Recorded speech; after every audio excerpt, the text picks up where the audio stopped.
De retour dans l'Africa Newsroom, nos éditorialistes Jean-Marie Bitomo, Gracien Rukindi Kiza et Daouda Tal sont toujours avec nous. Et la deuxième édition du sommet Chine-Afrique s'est ouverte ce vendredi 4 décembre à Johannesburg en Afrique du Sud et se clôturera ce samedi 5 décembre. La première édition avait eu lieu à Pékin en Chine, c'était en 2006. Et déjà le président chinois a déjà promis 60 milliards de dollars d'aide à l'Afrique, principalement sous forme de prêts. On en parle avec ce sujet de Liselsia Kizimana. L'Afrique du Sud accueille le sommet Chine-Afrique.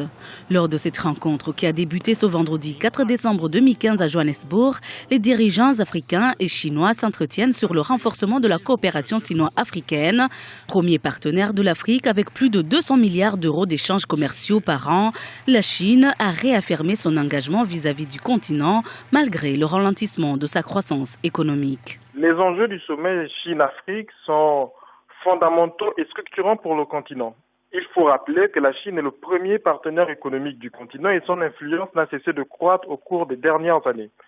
Il se trouve qu'actuellement, il y a une sorte de ralentissement économique en Chine qui a une influence sur le continent. La Chine étant le premier acheteur de matières premières de la plupart des pays du continent, le ralentissement qu'on observe en Chine se fait voir aujourd'hui dans les revenus de certains États. On a une sorte de recul de la croissance qui était pourtant très performante au cours des 10 dernières années du fait du ralentissement économique que l'on constate en Chine. Il faut donc arriver au cours de ce partenariat à faire en sorte que la Chine ne soit plus seulement le pays qui aide à construire des infrastructures, à acheter des matières premières et faire en sorte que la Chine apporte encore un peu plus en matière d'industrialisation du continent. Dans son discours de ce vendredi, le président chinois Xi Jinping a promis 60 milliards de dollars d'aide à l'Afrique. Accordé principalement sous forme de prêts, cet investissement va financer 10 programmes de coopération sur 3 ans dans le domaine notamment de l'agriculture et de la réduction de la pauvreté. La Chine va partager avec l'Afrique les expériences de développement agricole, de transfert des techniques pratiques agricoles et va encourager les entreprises chinoises à développer des plantations à grande échelle, des méthodes de stockage et de transformation alimentaire pour augmenter les emplois locaux et les revenus des agriculteurs.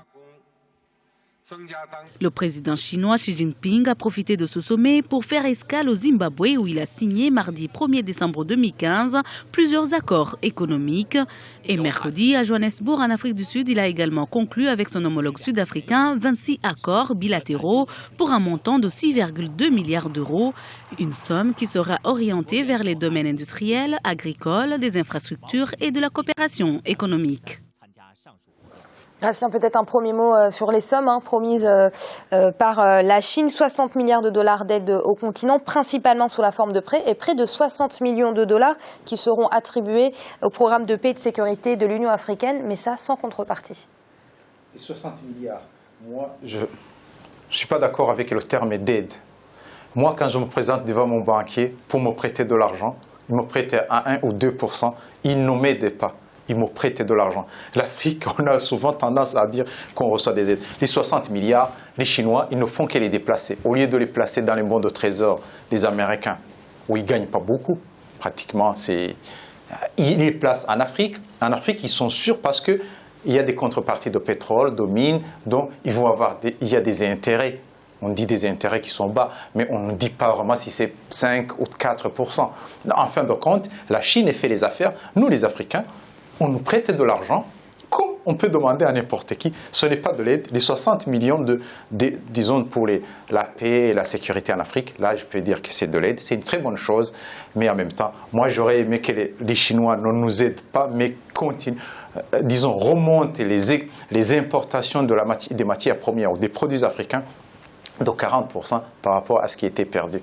On gagnerait plus que les prix. Alors, Daouda, ce sommet, c'est un peu pour rassurer les partenaires africains et leur rappeler que malgré la baisse des investissements, la Chine est toujours là. Mais c'est aussi pour redorer son image parce qu'on a souvent critiqué le partenariat avec le géant chinois, un partenariat qu'on a rarement qualifié de gagnant-gagnant d'ailleurs. Oui, effectivement, vous avez raison, Amira. Ces critiques poussent la Chine à finalement investir et diversifier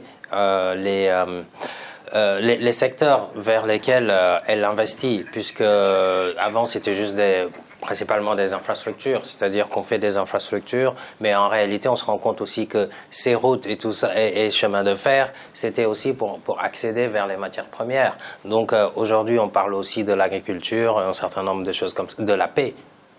Aussi, donc ça c'est relativement nouveau, mais je rejoindrai aussi Gratien sur ce qu'il disait tout à l'heure, c'est-à-dire que un prêt, c'est pas de l'aide publique au développement, même au sein de l'OCDE, les membres de l'OCDE, finalement le comité d'aide au développement comptabilise les prêts aux États, l'appui budgétaire, comme étant une aide.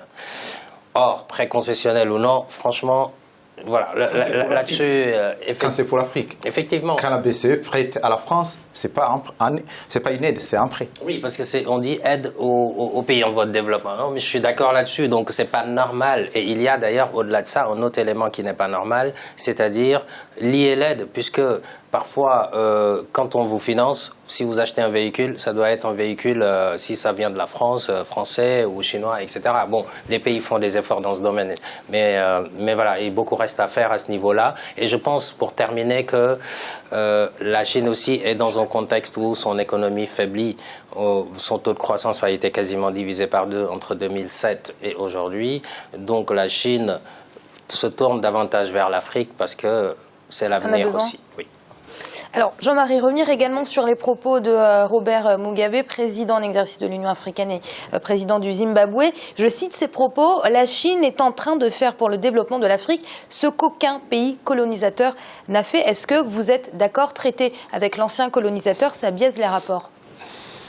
Je ne suis pas tout à fait d'accord avec le président Mugabe, tout simplement parce que je prendrais la même position que mes copains sur le plateau. Tout simplement pourquoi ? Parce que vous avez parlé tout à l'heure de, comment dirais-je, de gagnant-gagnant. Moi, il m'est arrivé, si vous voulez, de jeter un coup d'œil sur certains contrats qui ont été signés par les États africains avec la Chine. Comme Gratien le disait, l'aide, si vous voulez, c'est pas de l'aide, si vous voulez. La Chine va chercher les matières premières là où elles se trouvent. Donc, elle investit là-dedans. J'ai eu l'occasion de lire un contrat, si vous voulez, que la Chine avait signé avec au Congo RDC.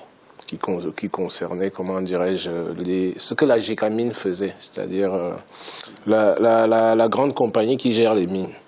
Dans ce contrat-là, j'ai été lire le contrat, je vois que, parce que la Chine apporte du capital financier, la Chine a 75%, si vous voulez, sur le projet, alors que la RDC, qui est détenteur de ces matières premières-là, sans lesquelles on n'investirait pas à 25%. Donc là, vraiment, je suis assez dubitatif par rapport à ça.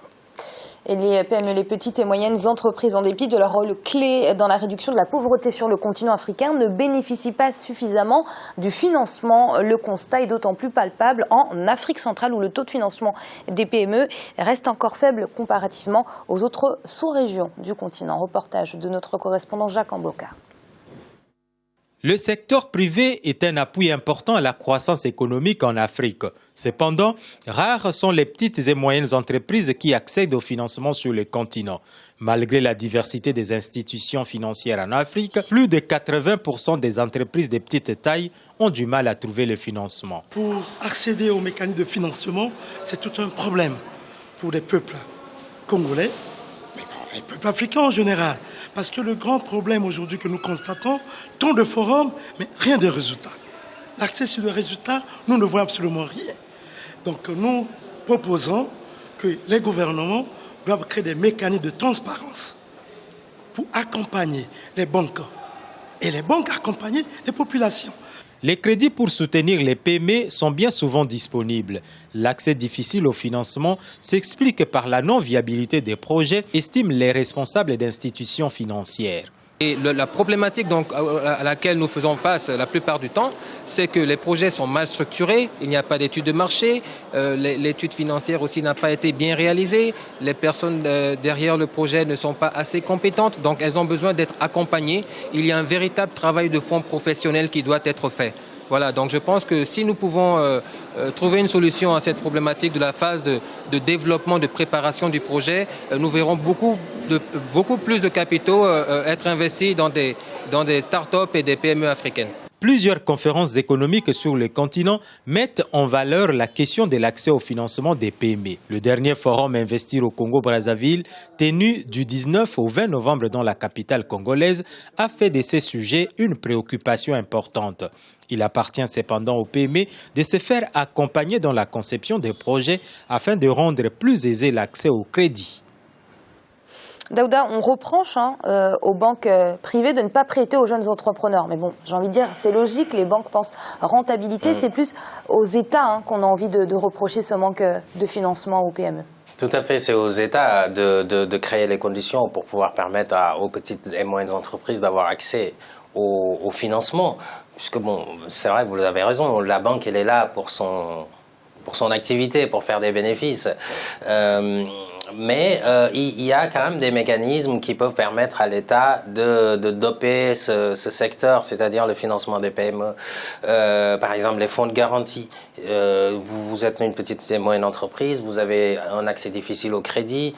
L'État peut faire un contrat avec une banque de la place pour dire si le projet est viable, moi je peux garantir à hauteur de 50%, voire 100%, cet entrepreneur qui doit développer ou créer son entreprise. Et à ce niveau-là, les banques vont financer. Donc ça existe dans un certain nombre de pays, mais c'est très timide encore. Il y a même un fonds de garantie africain. Donc ça me paraît être la méthode la plus radicale pour apporter une réponse efficace à ce type de questions. Aussi, on peut souligner, comme on a déjà dit sans doute, les taux très importants pour le crédit. On ne peut pas concevoir une entreprise qui espère un taux de rentabilité inférieur à 10% de son activité sur l'année, lui prêter de l'argent à 15%. Donc c'est quasiment tuer cette entreprise tout de suite. Or, pour finir, bon, je dirais que s'il y a un secteur économique, c'est même pas un secteur, mais une entité ou des agents économiques qu'il faut davantage soutenir, c'est vraiment les PME, puisqu'elles portent l'emploi, qu'elles portent la croissance normalement. Et si quand elles portent la croissance, c'est que la croissance a plus de chances d'être inclusive. Mais si la croissance est portée par les multinationales, alors là, c'est un petit peu plus compliqué pour les États. Merci Daouda. Merci Amira, c'était un plaisir et bonsoir à toutes nos téléspectatrices et téléspectateurs. Merci à vous Gratien pour vos analyses. Merci Amira, bonsoir à tous. Et merci à vous Jean-Marie. Merci Amira, bonsoir à tout le monde et bon week-end à tous. Vous l'aurez compris, c'est la fin de l'Africa Newsroom, mais ce n'est pas fini puisqu'on se retrouve la semaine prochaine avec une semaine consacrée au secteur de l'assurance sur le continent africain. À très vite.